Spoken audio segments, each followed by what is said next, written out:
bad is it, Tom? My understanding, Andrew, is the initial diagnosis on Kyle Juszczyk is an MCL injury. He is undergoing an MRI today. We don't have the results of that yet. Certainly, this is something that's significant if Juszczyk ends up missing time here, because he is such a unique piece in that offense. This is one of the first guys that Kyle Shanahan brought in free agency after he became the head coach. You can use Juszczyk in the backfield as a fullback. You can use him as a tight end. You can split him out. He can perform so many different functions within this offense, and you saw him have the big block that sprung Matt Breida's 83-yard touchdown run last night. So more information to come on Juszczyk here. But if he is not able to play on a short week against the Rams, that's going to challenge Shanahan as well as his run game coordinator, Mike McDaniel. These guys are really smart with running the football, but they would have to make some changes. Yeah, with or without the fullback, it is a fascinating matchup this week, obviously with Sean McVay on the other side, who was with Shanahan in Washington, run a similar system. They know each other well. It's a bit of a chess game without Kyle Juszczyk. All right, Vontze Burfict came back from London early. He is appealing his 12-game suspension. Tom, that appeal is today. What do we know?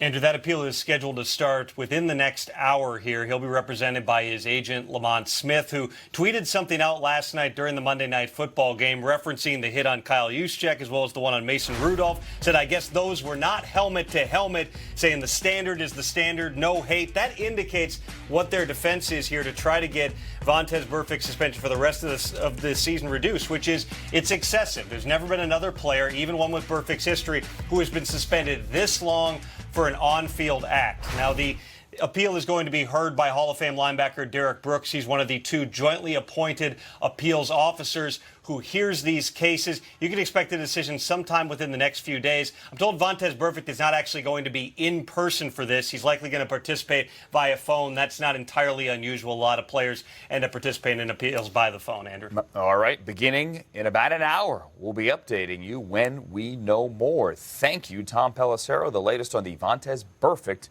appeal of his 12-game suspension. It's NFL 100 time, and our countdown of the greatest games of the last century was really amazing television last Friday. I hope you saw it. If you didn't, here's a look back at number 6, which is Super Bowl III. Joe Namath and the guarantee. We're going up to play the Colts, and I'm looking straight across to Johnny. I said, oh, man. Namath fires, it's complete. Namath firing, a great grab by Sauer. This is our kind of game. Namath red hot.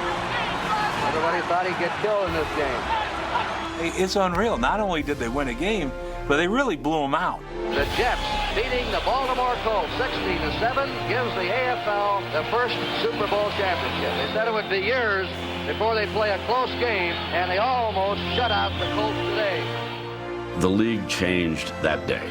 It wasn't the best played, it wasn't the best quarterbacking performance, but it was the most important Super Bowl ever played. The New York Jets are the world champions.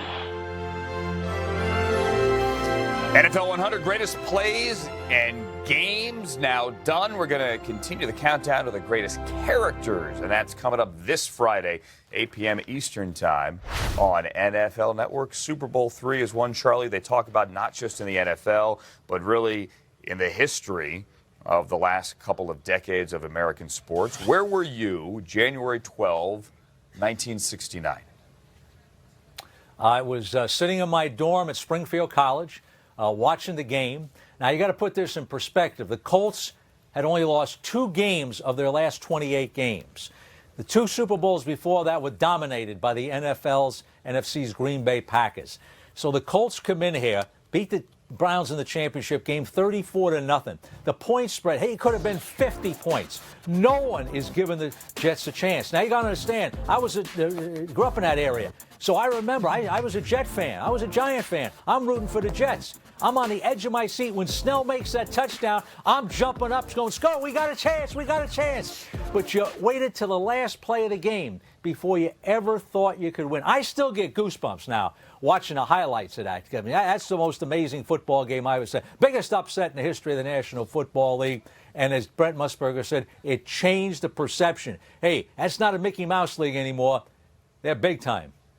To have had a camera in a young Charlie Casserly's dorm room to see you jumping up and down. And then later, you and Namath would have your paths cross eventually as you got into football. Yeah, I was a high school football coach at a place called Minnechaug High School in Massachusetts. 1976, I worked at his camp, and I got a chance to meet him firsthand. This guy's a hero, right, of mine. Iconic. Now, I'm the guy with the long hair, if you can't recognize that there anyway. My. Wow. How about that? So, anyway, that's from Charlie, the why are you wearing yes. a shirt? Well, I didn't look like the guy on the right there. He had a little special body, I'm telling you. But a humble guy, a class act. But he was at the end of his career. I saw him go up a hill. Hey, Andrew, it was like watching somebody who was 70 years old. He could barely make it up a hill walking.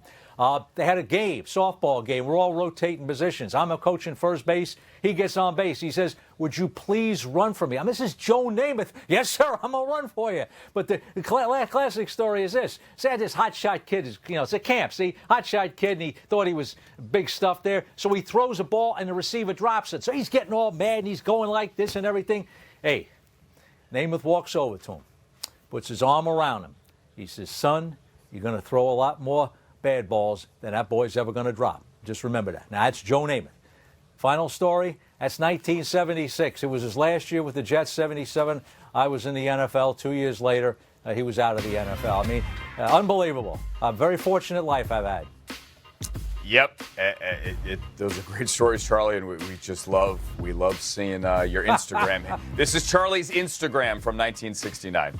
This is you actually put that on Instagram, I believe, in 1969 from Super Bowl III. Thank you, Charlie Casserly, who's back a little bit later, as mentioned, with keys to the game. Great to go down memory lane. Coming up, John Gruden's dancing because the Raiders are moving up in the power ranking.